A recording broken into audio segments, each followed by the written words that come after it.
In exploring the world's religions, I've said, it's essential that we take into consideration the differences between religion and modern science, especially their conflicting assumptions or preconceptions as to what we can know, and that we also need to be aware of the ways in which scientific methods and attitudes have encroached on the study of religion itself. That was our subject last time, as you know, both in my written lecture in Paths of Return and in my related audio lecture. But in exploring the world's religions, it's also essential that we take into consideration the differences among the religions themselves, their different doctrines and beliefs and practices. And it's vital, too, that we begin raising the question of whether those differences are insurmountable or reconcilable. In other words, whether the religions are contradictory or compatible. And that, of course, is our subject now. As I finish up today with this little overview of our course, I'm going to continue trying to paint for you a picture of the full range of scholarly opinions when it comes to the study of comparative religion, while at the same time, I'm going to try to explain my own approach to the subject in a bit more detail.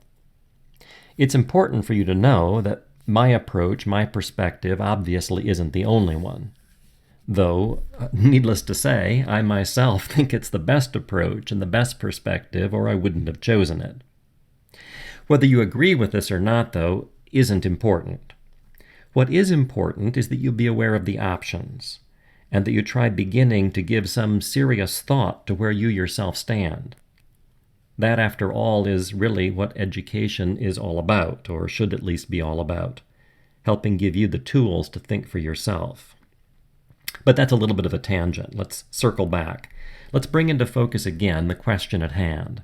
Are the world's religions fundamentally contradictory or compatible?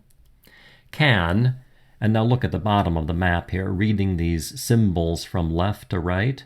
Can Christianity and Islam and Hinduism and Buddhism and Taoism and Shinto, we won't talk about Shinto, and Judaism and the primal religions, can they be harmonized?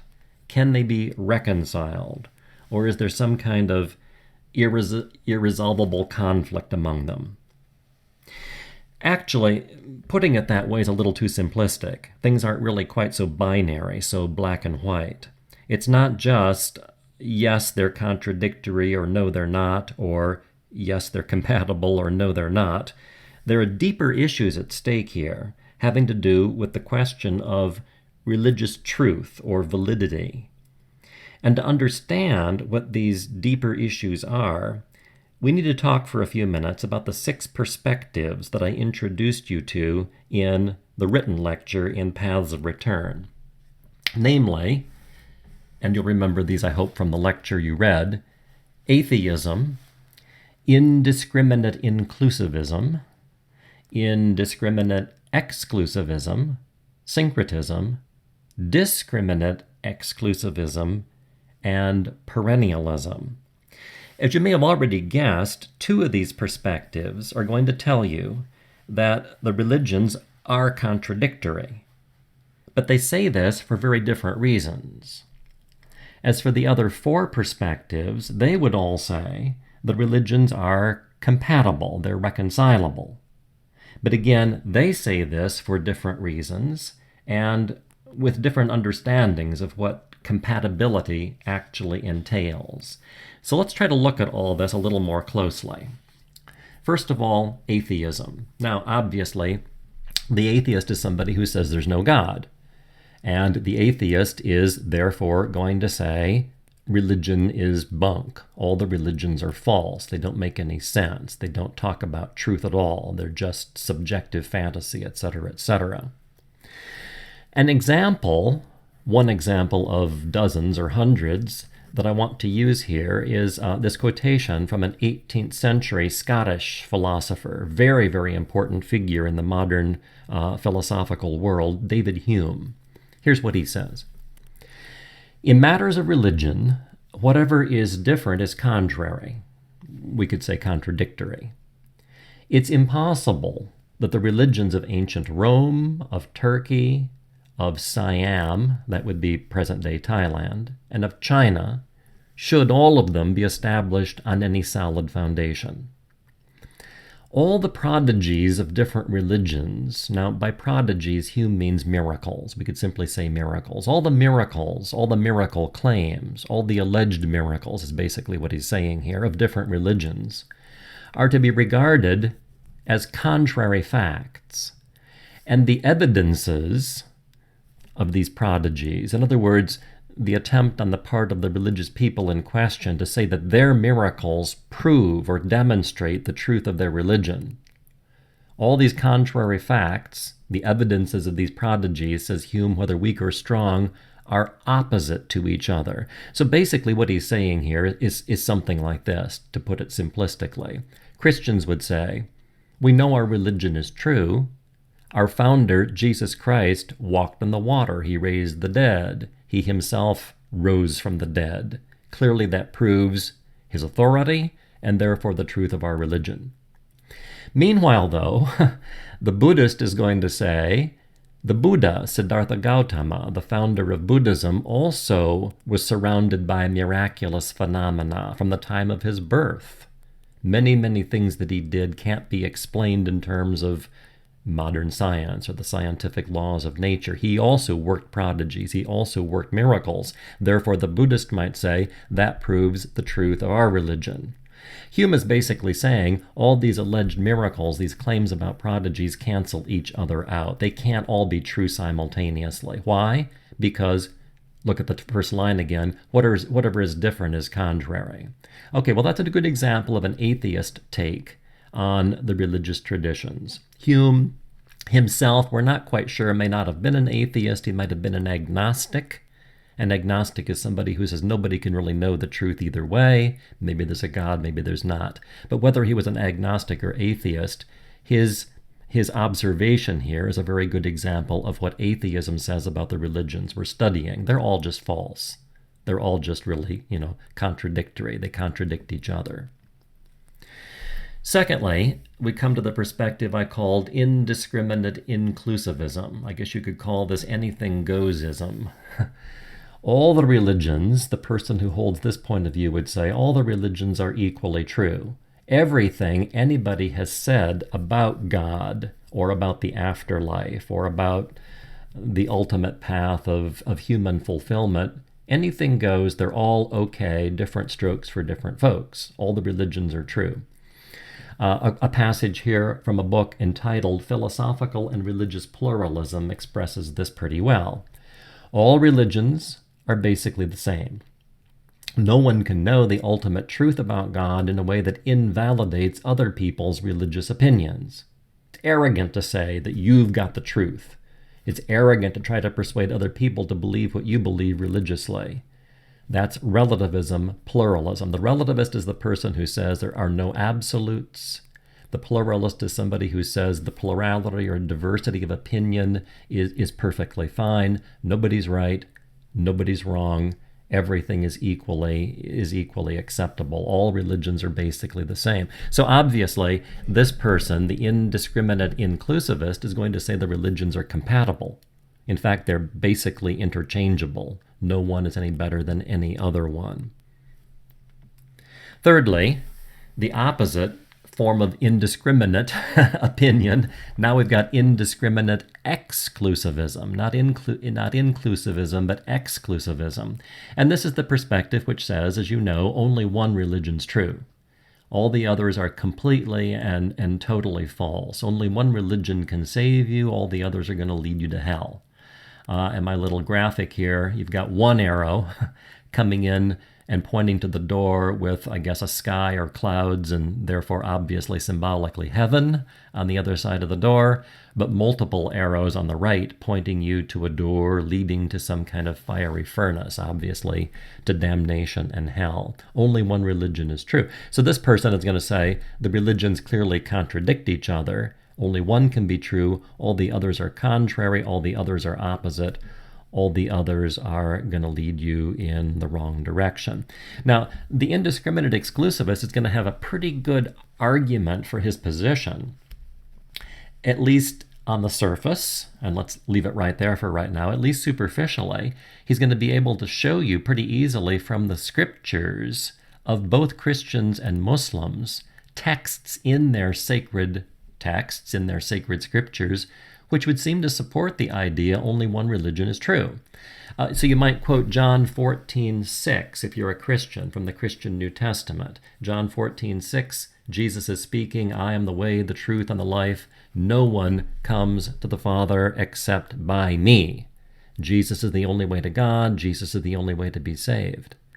Meanwhile, a Muslim might well point to a text in the Muslim scriptures, the Holy Quran, notably Surah, that's chapter 3, verse 85, which says, and whoever, God is speaking actually here in this text, Allah is speaking, and God says, whoever seeks a religion other than Islam, it will never be accepted of him, and in the hereafter he will be one of the losers. So Islam is the only way to be saved. So the indiscriminate exclusivist says pretty clearly these religions are contradicting each other. They can't both be right. Maybe they're both wrong, but they can't both be true simultaneously. The religions, in fact, do contradict each other. Then we come to syncretism.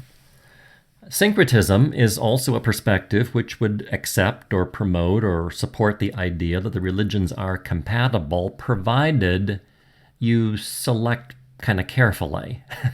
Take little bits and pieces. I compared this, I think, in the written lecture to a smorgasbord, where you've got all these different options of food, and you take a little of this, and a little of that, and a little of this.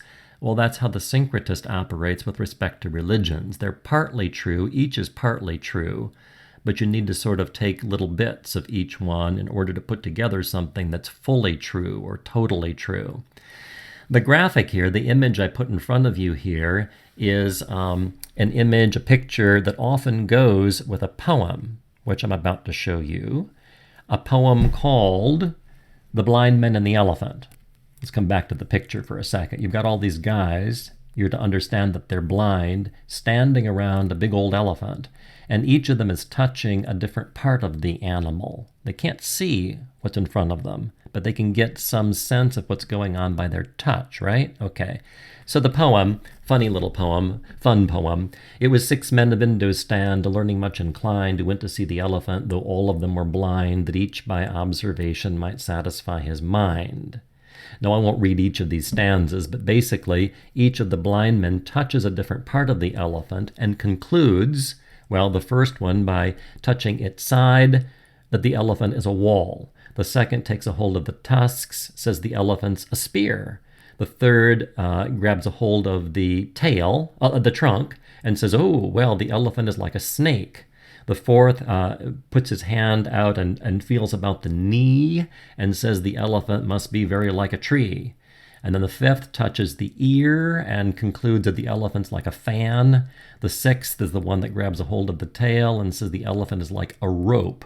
And so this man, John Godfrey Saxe, the poet, brings his poem to a conclusion. And so these men of Indostan disputed loud and long, each in his own opinion exceeding stiff and strong. Though each was partly in the right, all were in the wrong.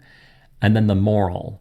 So oft, it's often the case, in theologic wars, battles over religion, the disputants, the people who are arguing with each other, I ween, rail on in utter ignorance of what each other mean, and prate about an elephant not one of them has seen. So the moral here, and it's the moral that every syncretist is going to be able to draw, you see, is that nobody really has a total picture of God, capital E elephant. Nobody's ever seen God. And so the best thing we can do, the thing that makes the best sense, is to look at what everybody says and take a little, maybe the best from each one, and create our own sort of montage or composite picture of God. That's syncretism. And syncretists are going to say the religions are compatible. Again, as long as you take little pieces of each. Then we come to discriminant exclusivism. We've had indiscriminate exclusivism, only one is true.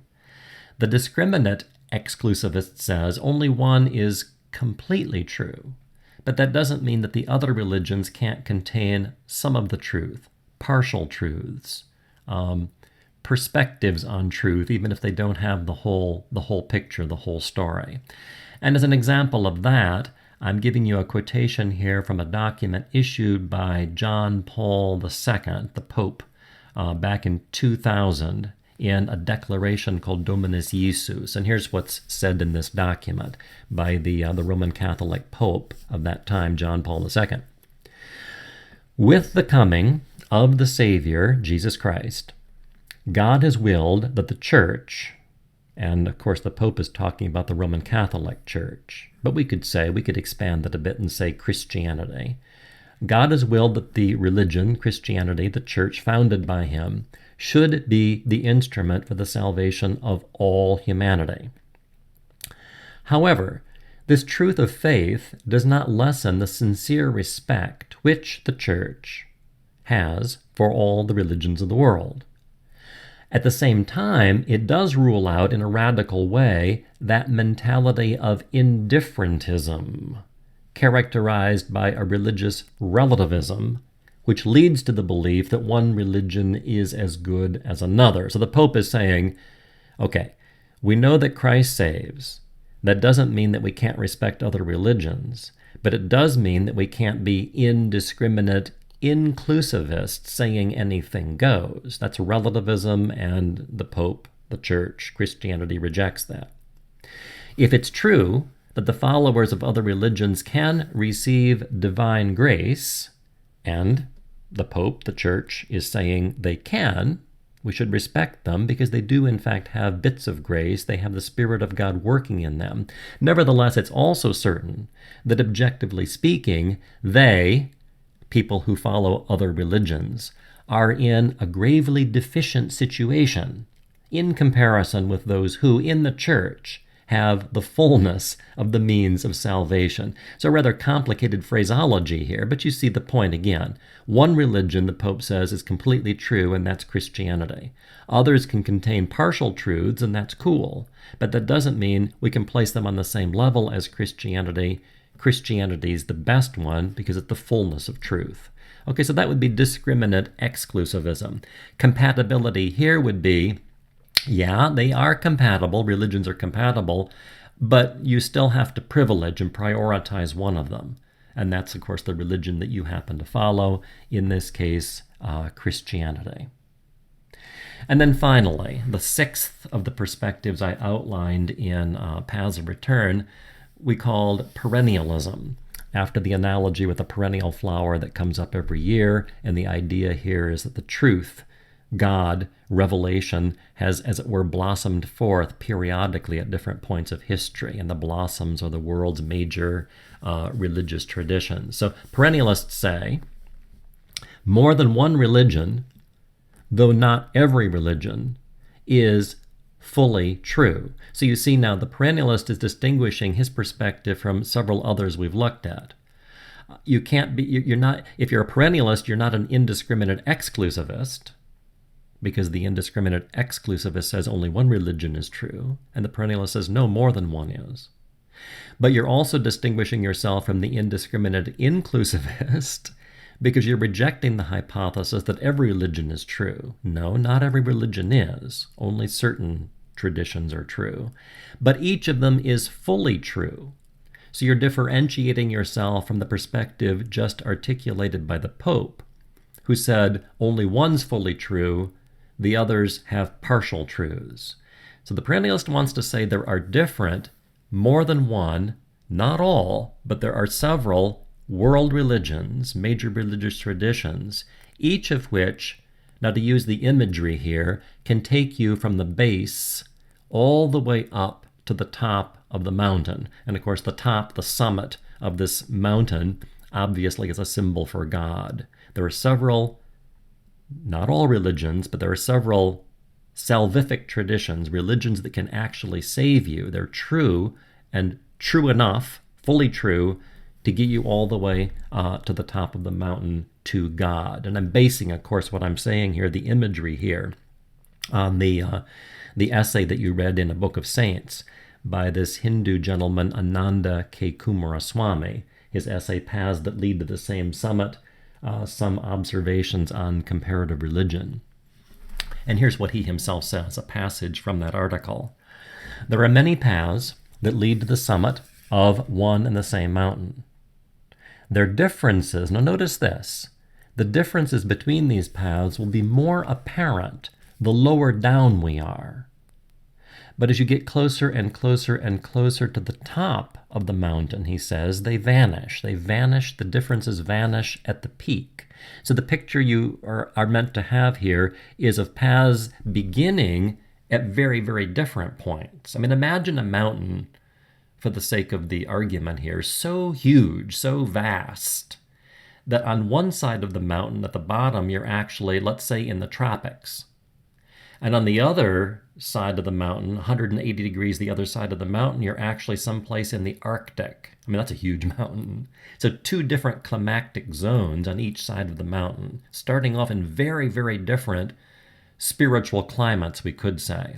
But as you get up and up and up and up, closer and closer and closer to the top, those paths are going to get closer, obviously, to each other as well. And they're going to finally converge at the top.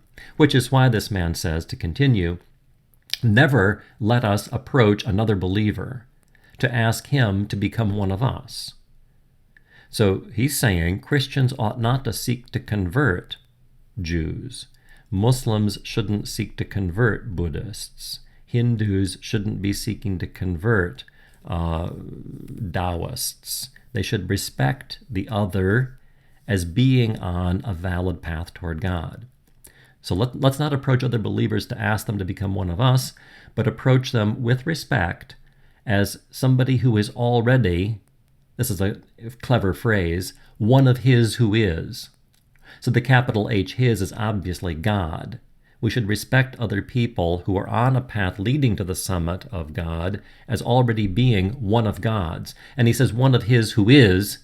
What he's doing here, he's playing on the name that God gives to himself when Moses on Mount Sinai in the Old Testament in Exodus asks God, "Whom shall I say sent me?"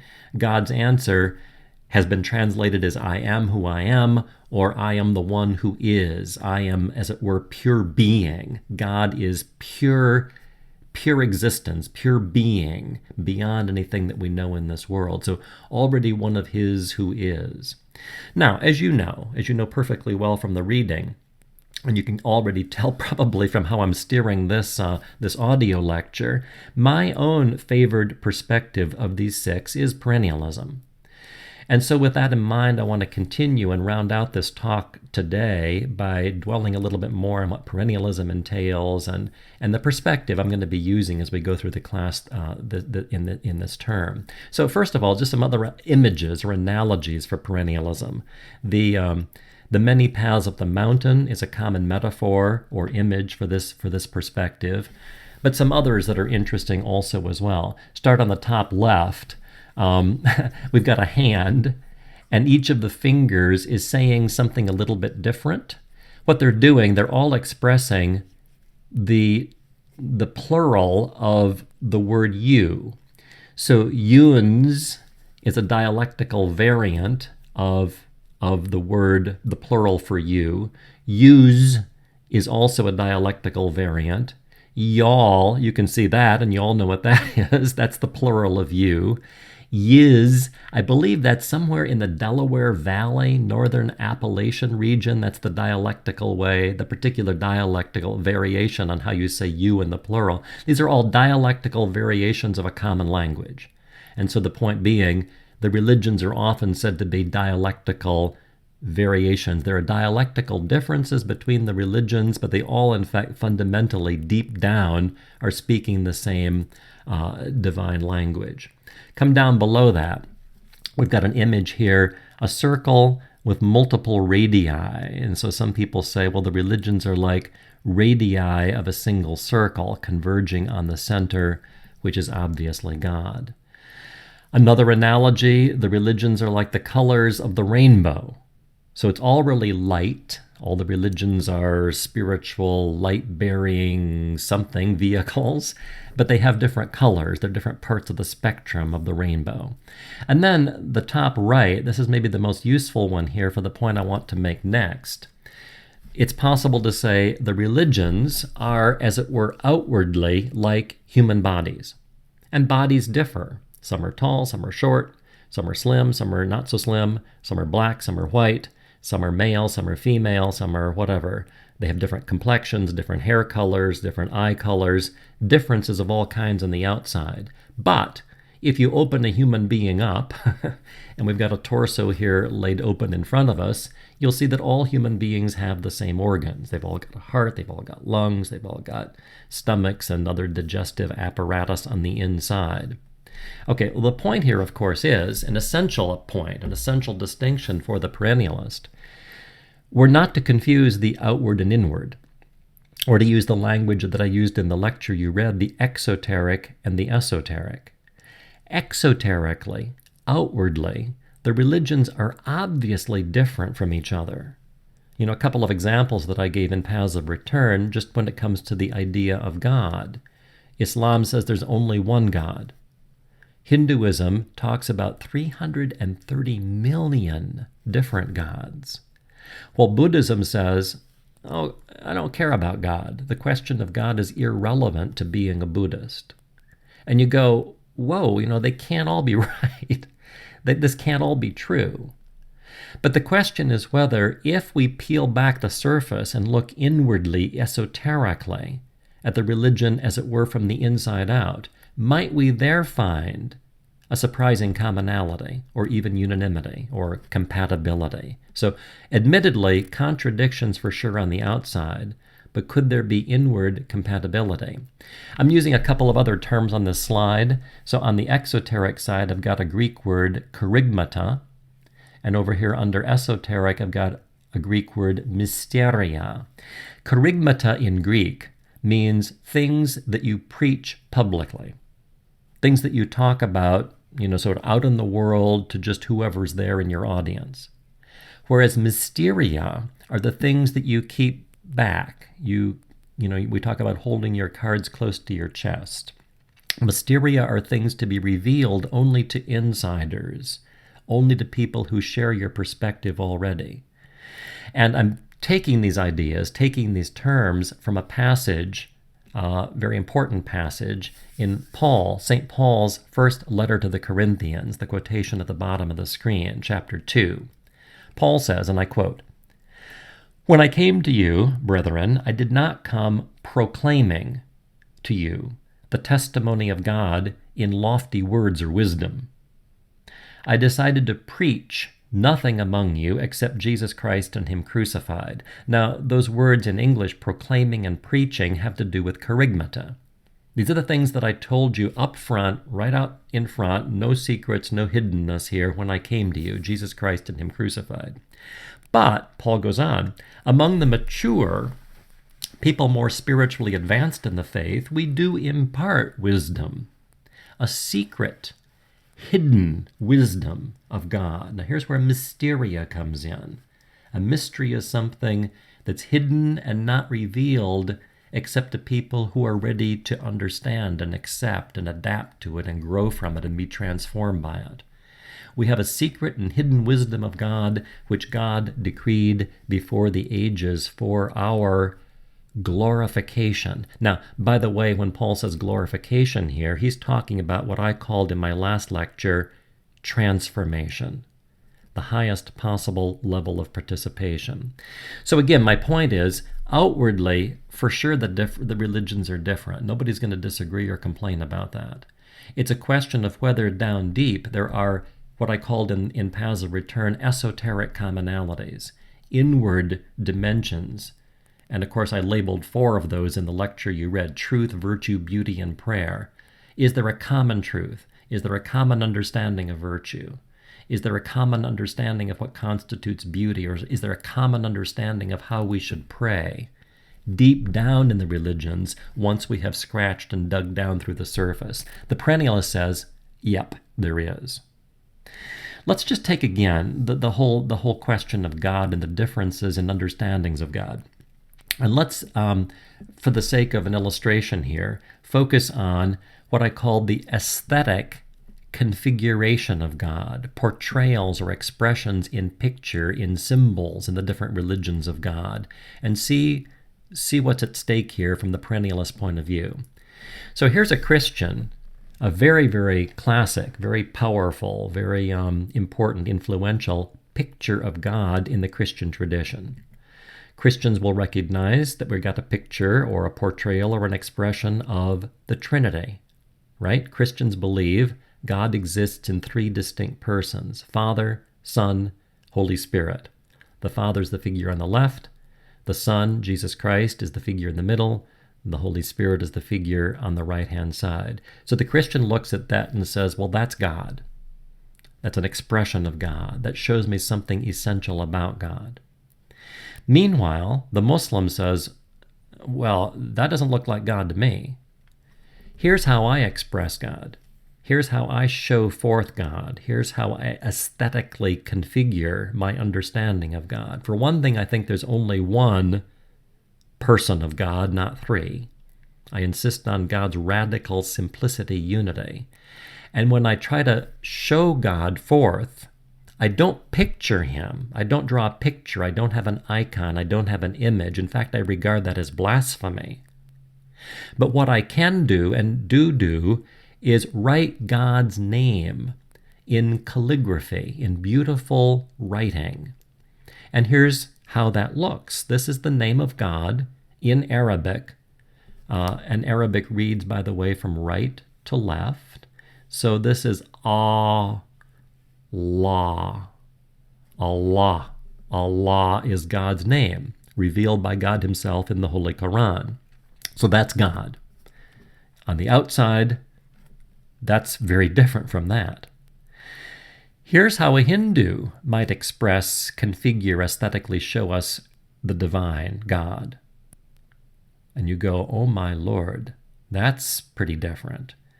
This is the Hindu goddess, Kali, dancing on the corpse of her husband, the god Shiva. And as you'll see here, Kali is holding a severed head in one of her left arms. And she's got a necklace of severed heads round her neck. And in one of her right arms, she's holding a scimitar, a sword. She's apparently cut off all these heads. And you look at that if you're not a Hindu and go, that can't possibly be the same thing as what I would call God. That's God? Well, yeah, that's God for a Hindu, outwardly, exoterically. Now, might there be meanings on the inside of that we're not catching if we just look at the outside? That's the question we're raising as a perennialist.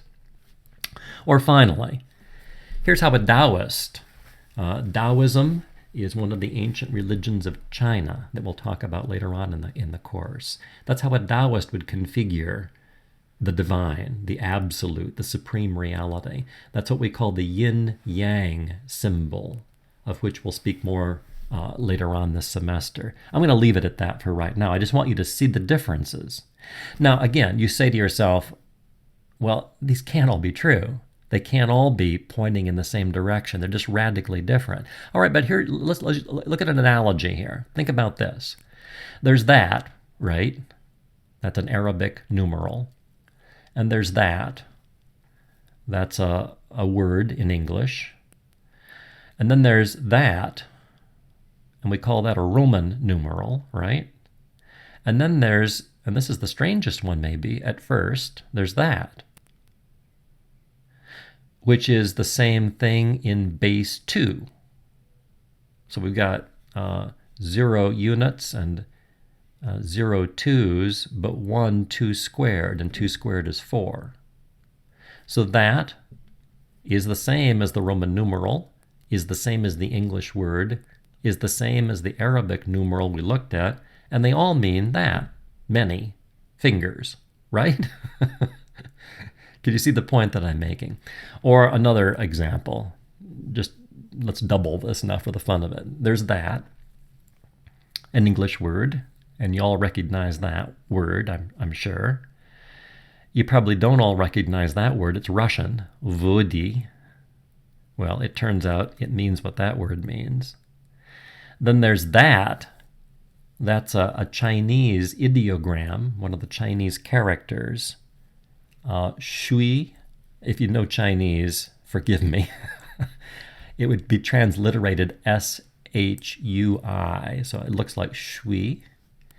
And then there's that, which is a chemical formula, right? 2 parts hydrogen, 1 part oxygen.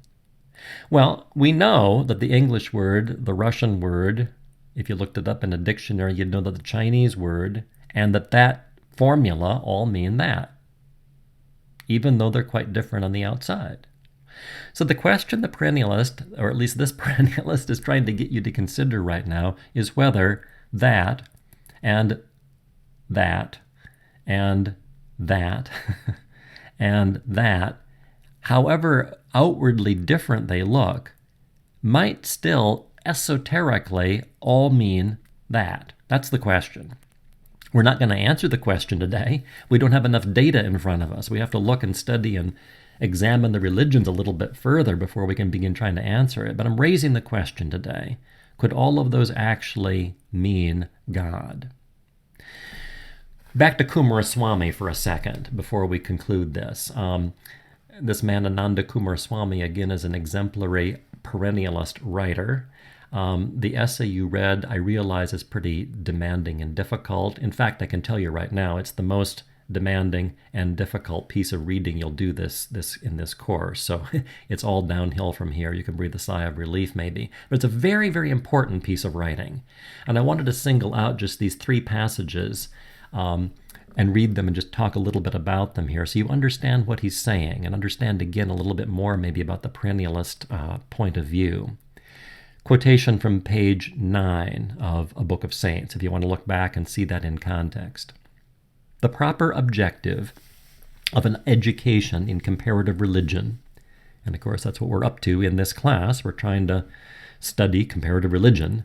The proper objective or aim should be to enable the pupil, that's you guys, to discuss with other believers the meaning of particular doctrines, leaving aside, for the time being, the problem of their truth or falsity, their superiority or inferiority, until we've had at least an opportunity to know in what respects they really differ from one another, and whether the difference is in essentials or in accidentals. So let's go back to our pictures here. Picture of the Christian God, picture in Islam of God, the Hindu picture of Kali and Shiva, the Taoist symbol of yin-yang. Those are different. Those are really different. But the question is whether they differ in essentials or in accidentals. And we need to treat that as our proper objective to start with and not get too hung up on somebody's right and somebody's wrong. Second quotation. There's no reason why the modern Christian, so he as a Hindu is addressing the Christian reader here mainly, there's no reason why the modern Christian should not learn to recognize and be delighted to find in, let us say, Vedantic, Sufi, Taoist, or American Indian formulations, extrinsic proofs of the truth as he knows it, as the Christian knows it. Okay, what's all this stuff? Vedanta is a particular philosophical school in the Hindu tradition. Sufism, refers to the mystical stream of Islam. Taoist, we've already talked about. This refers to the religion, the Chinese religion of Taoism. And then the final example he gives here, American Indian. And of course, we're going to be talking at the end of the term about Native American spirituality and religious tradition. Okay, what's the claim? The claim is there's no reason that Christians shouldn't be able to find, he calls them extrinsic proofs. Okay, let's call them, significant parallels in other religions. So There's no reason a Christian should not be able to find, if he digs down deep enough and takes these things seriously and tries to look at them from the point of view of the religion in question, no reason a Christian shouldn't be able to find parallels in other religions. And here the examples are in the Hindu tradition of Vedanta, in Sufism, Taoism, or American Indian religions. Parallels to, quote, the truth as the Christian already knows it. That's the perennialist claim. You can find those parallels, those extrinsic proofs. And then finally, if we're to know whether or not it's true that all believing men have hitherto worshipped and still worship one and the same God, whether by his English, Latin, Arabic, Chinese, or Navajo names, we must have searched the scriptures of the world. So we have to study. We have to look at the sacred texts and the other authorities of the religions we're studying before we can decide for ourselves whether they are in fact all pointing us toward, quote, one and the same God. So the perennialist says if you do study, if you look at these things carefully, that's the conclusion you'll come to. And that's, again, the perspective I'm using in our class together, and you're totally free to agree or disagree with that hypothesis.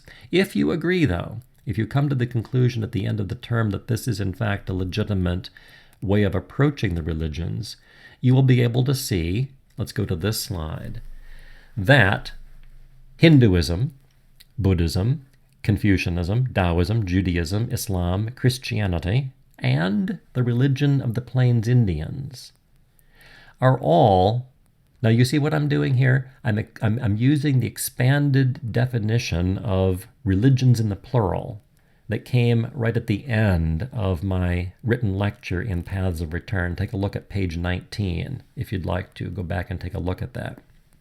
All these religions, the perennialist says, turn out to be combinations of doctrine, so maps and method, practical instructions on how to follow the places the map sets out.